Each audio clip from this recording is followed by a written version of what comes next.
Hello, Marlins fans, and welcome to this edition of Big Fish, Small Pod for April 3rd, 2024. And if you are new to the Small Pod, here we'd like to give you all the information about the Marlins for that particular day, all season long, in 10 minutes or less. And today's episode, as always, is presented by MPT College Consulting.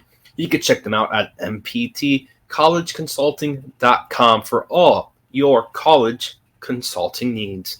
And on this episode of the pod, we will be discussing the Emmanuel Rivera trade that happened yesterday after the Marlins traded cash considerations for Emmanuel Rivera of the Arizona Diamondbacks.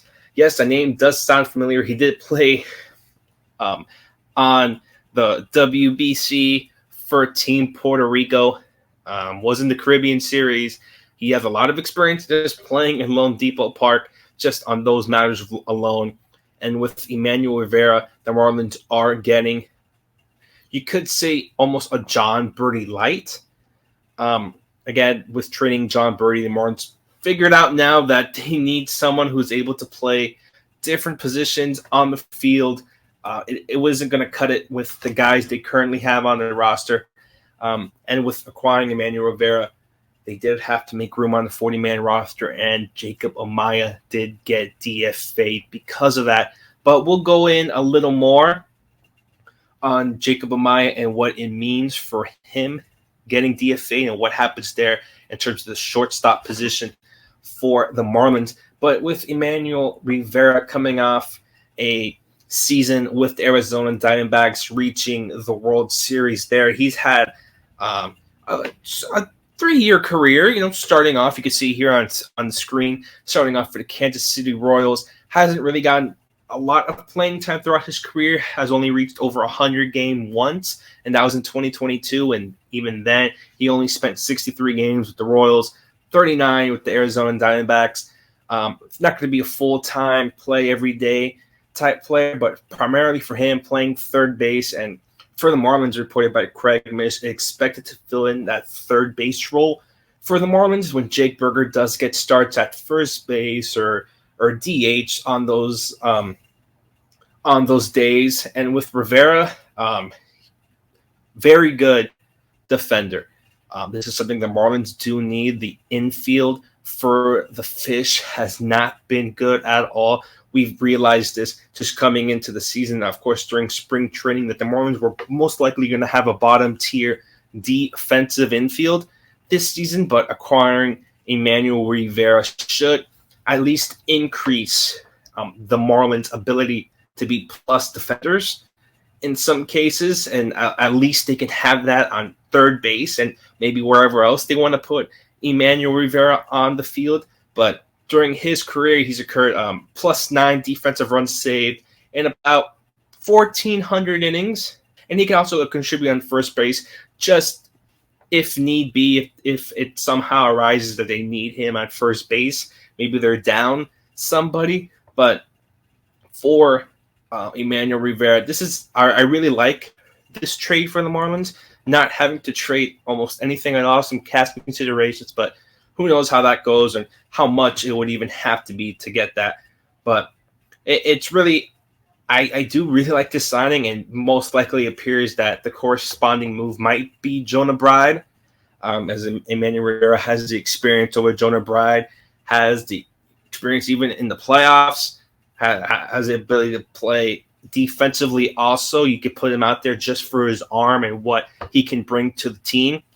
I really do like this at all. I think instantly he becomes, I would say, the best defensive infielder for the Marlins currently.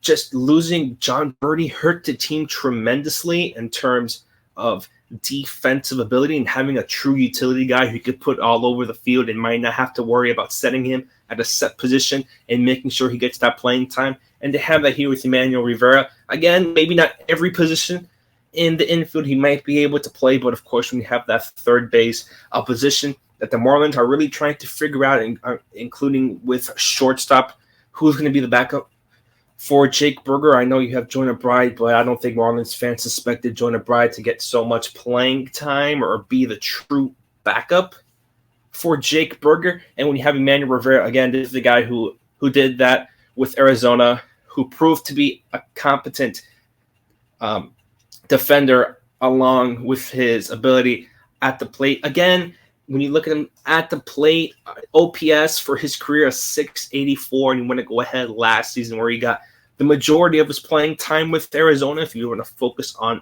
that season alone, 13 doubles, which is really nice to see. 4 home runs, which I mean, of course, it's going to be might difficult for him getting adjusted here. But 29 RBIs, strikeout to walk ratio again.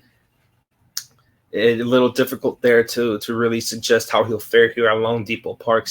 672 OPS, but with him, you're primarily getting the defensive ability of a Emmanuel Rivera. And I did mention this before. I have to talk about Jacob Amaya and what it means now that the Marlins are losing one of their top position players and someone who the Marlins have very little of, including shortstop.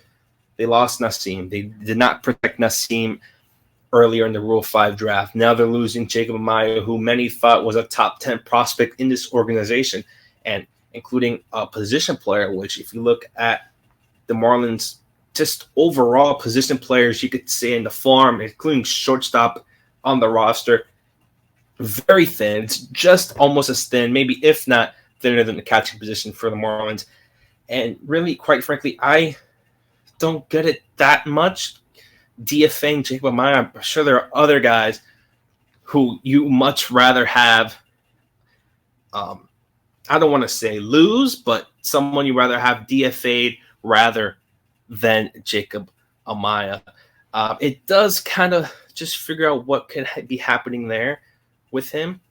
As with Jacob Amaya, it might be just difficult just realizing what he can bring to the table and just losing almost that trade the Marlins did. I know they traded Miguel Rojas for him just a few off seasons ago, and a lot of fans, a lot of people were suggesting that this trade was going to do good for the Marlins, that Jacob Amaya for sure was going to be someone that they have in for the future and someone that could be a starting shortstop in the team in the near future, even maybe this year.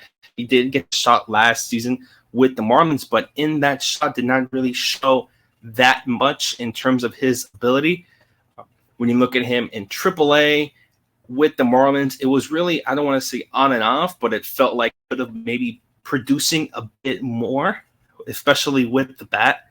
15 home runs, 117 starts at shortstop. So this is someone that the Marlins definitely should have planned to have the shortstop position in the near future. I know Tim Anderson isn't the long-term guy at that position. Jacob Amaya most likely would have been that. The Marlins, really, you could tell that they didn't really value him, or at least this new front office did not value Jacob Amaya at all, and maybe more concerned with getting their own guys, signing, drafting, trading for their own guys, which it looks like they're doing that now with a lot of Rays, and including now with Emmanuel Rivera. They did not value maybe Birdie the same way, Nassim Nunez, and now Jacob Amaya. 3 infielders the Marlins would much rather lose than keep. And that's going to do it for me on Big Fish, Small Pod. As always, we are presented by MPT College Consulting. You could check them out, mptcollegeconsulting.com. And thank you for listening.